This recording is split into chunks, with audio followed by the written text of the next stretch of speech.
Laura 2897, Mike, read back, correct, proceed direct Orman, join Victor 3. All right, direct Orman will join Victor 3 for 97 Mike.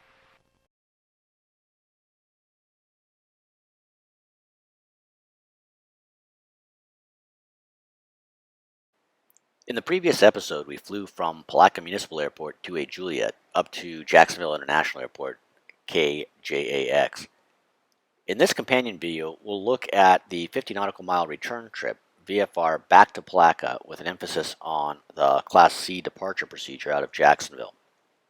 Although the weather is VFR, low scattered cloud bases between 1600 and 2500 make the departure a little more tricky.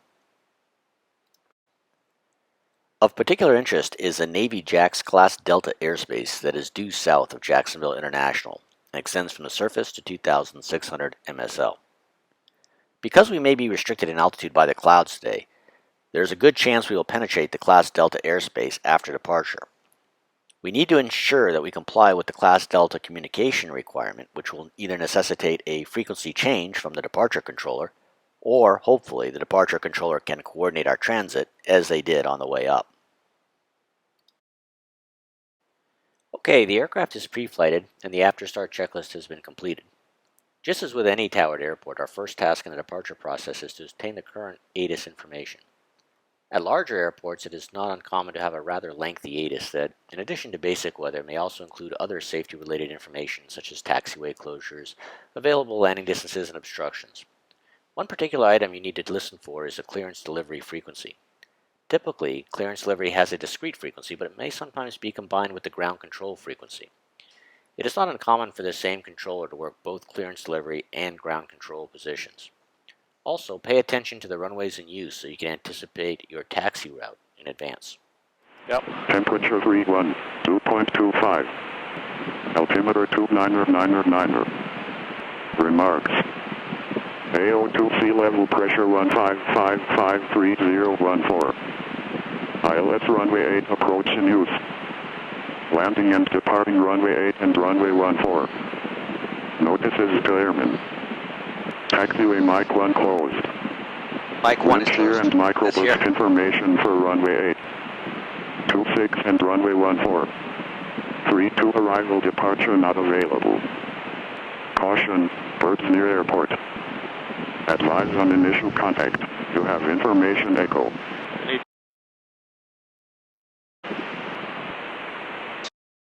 International Airport AITIS information echo. 1456 Zulu. Wind 030 at 8. Visibility 10. 1,600 scattered.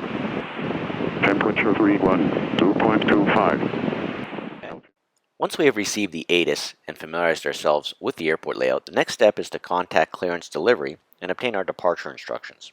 This is where things differ a little from a typical Class Delta towered airport departure, but it's really no big deal. Because we will be departing in a radar-controlled environment, expectations need to be a little more clear. When making the request, you should include the following information: the aircraft registration number and type, the ATIS information you received earlier, the direction of flight, and your requested altitude. Let's take a look at how that goes. Hey, good morning, Jacksonville. Clearance Cherokee 2897, Mike, over.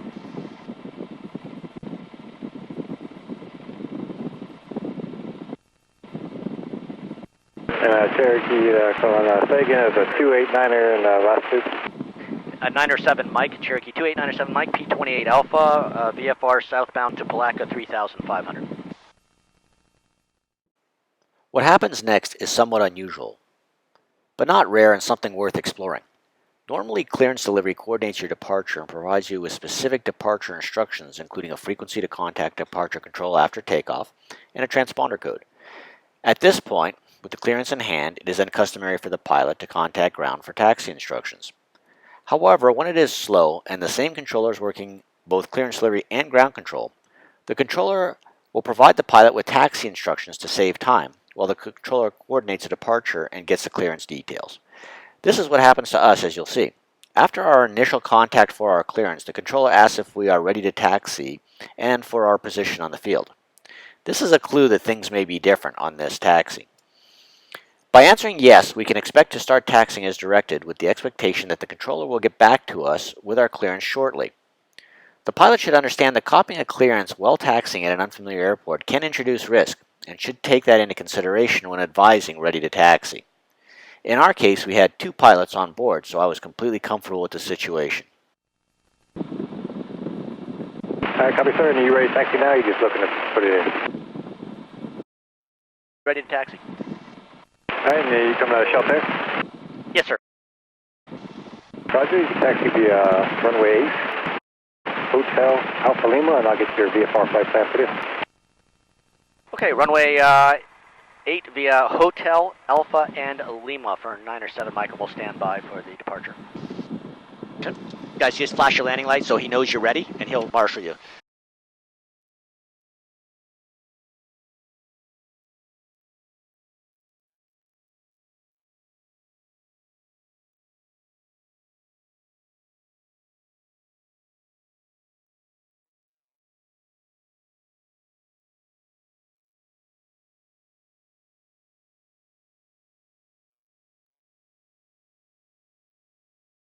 And 97 Mike, I have your VFR flight plan when you're ready. Yes, sir, go ahead. 97 Mike, maintain VFR below 3,000 on departure. Frequency will be 124.9er, squawk 3473. At or below 3,000 feet, 124.9, 3473 for 97 Mike. 97 Mike, your back correct. Echoes current, and then when you get down the end, contact tower and have a safe flight. 97 Mike, roger.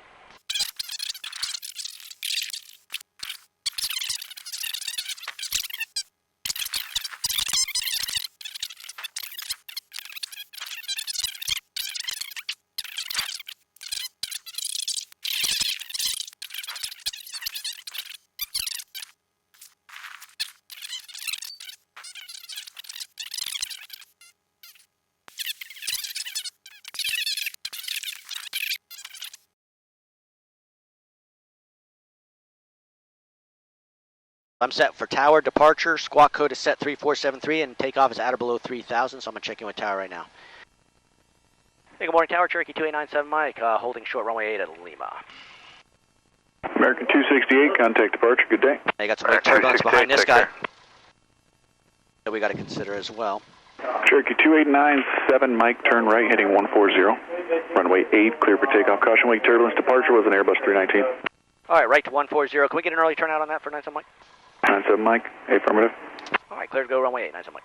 And I always ask for an early turnout to get out of his wake turbulence.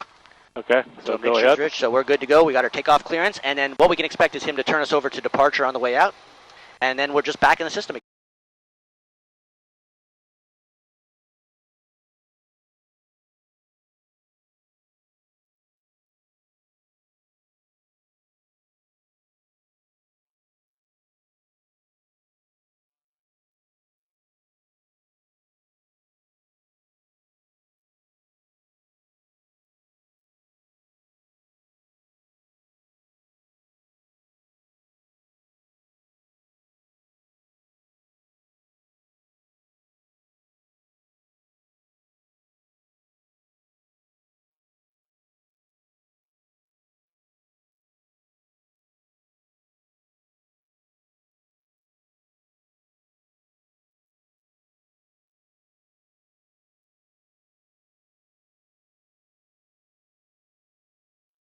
Right turn 140 as instructed.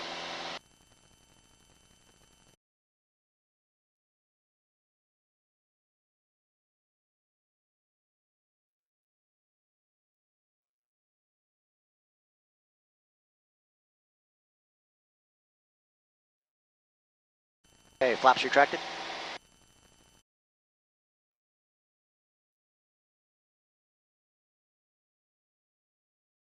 Cherokee 2897, Mike, contact departure, good day. Over departure, thanks for your help. We'll see you 97 Mike. See ya. All right, now he switched us to departure, and so departure has to know 2 things: that we have an assigned heading of 140 and our altitude. That's so they can verify it on radar.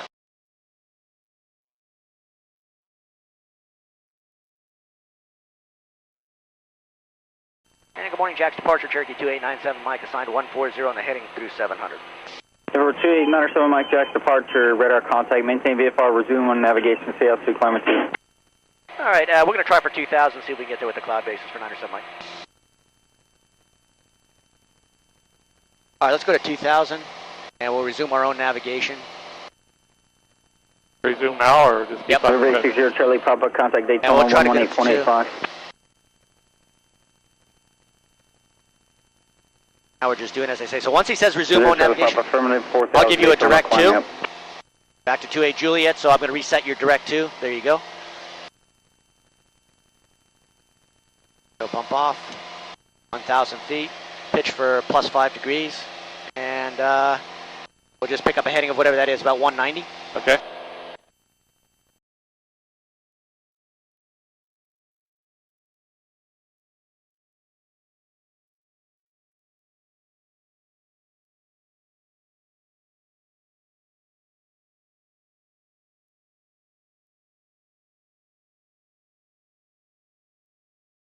Good morning, RV. We got NAS JAX class Delta ahead of us that is up to RV 33, Sierra Golf JAX Approach, roger. 2,600. Yeah. So we may have to either, if he can help us out, or if not, we'll have to get a frequency change and ask them to transit their airspace at 2. We'll see how this plays out. We got a few minutes here where we're okay.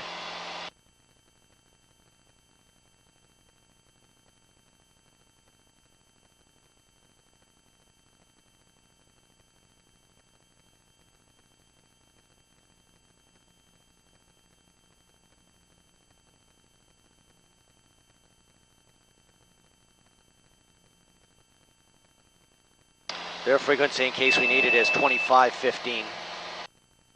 Or that's for JAX. I'll work our clearance through that. Yeah, I think we're going to hit about 2 grand. That's the airspace that started the green is. Right.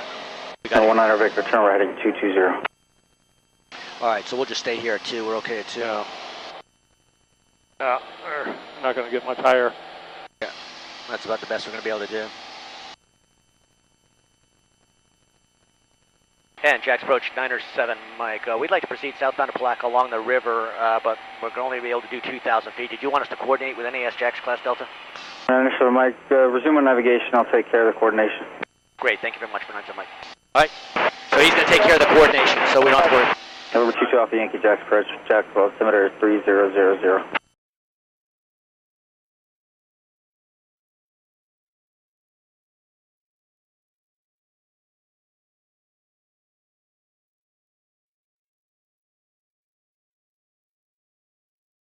Number 9 or 7 Mike, contact JAX approach 127.77.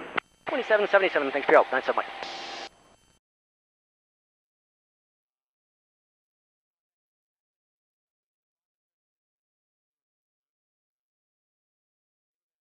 And good morning, JAX. Cherokee 2897 Mike with you, level 2000.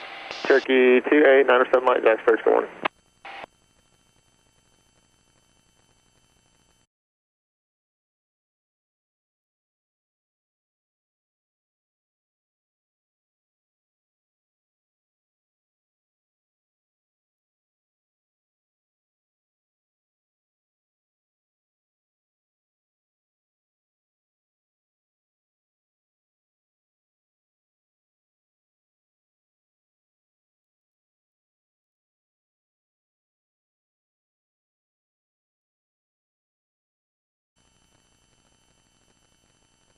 Number 2897 Mike, JAX approach, James altimeter 3001.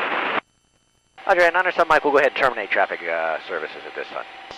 97 Mike, Roger, right up there, terminate, Barbary, Foster, change of cruise. All right, we'll see you. Have a good one.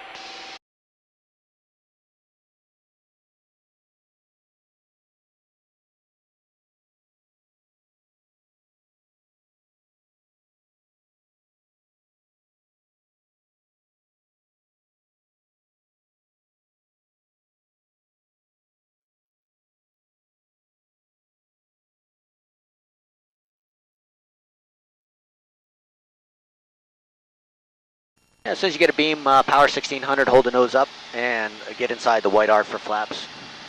Yeah, right in here is fine, 1600, and hold the nose up because the nose will come down, but we want to decelerate a bit. And then once you get inside 100 knots, flaps go to 10, and there'll be a noticeable pitch up when you do that, so just be prepared.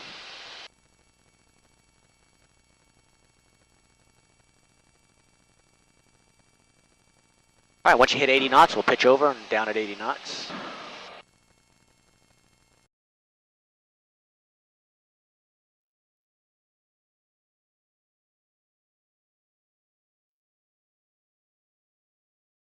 Hey, turn your base. Like a traffic, Cherokee's turning left base, runway 9, full stop, Black. Pull up just a little bit. So 1800?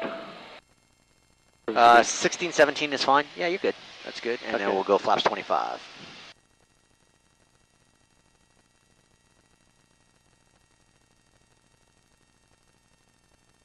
That looks good.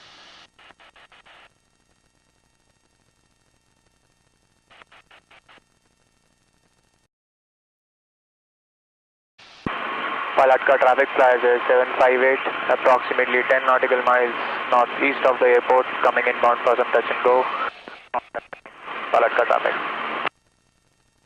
Like a traffic, Cherokee, short final, full stop, runway 9, Palatka.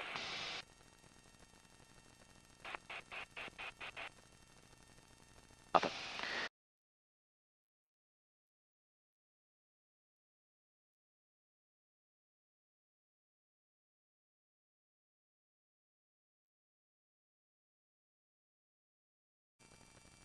South Executive Atlantic, Beach Jet 31 Tango. Yeah, looks like I have a slight left crosswind today.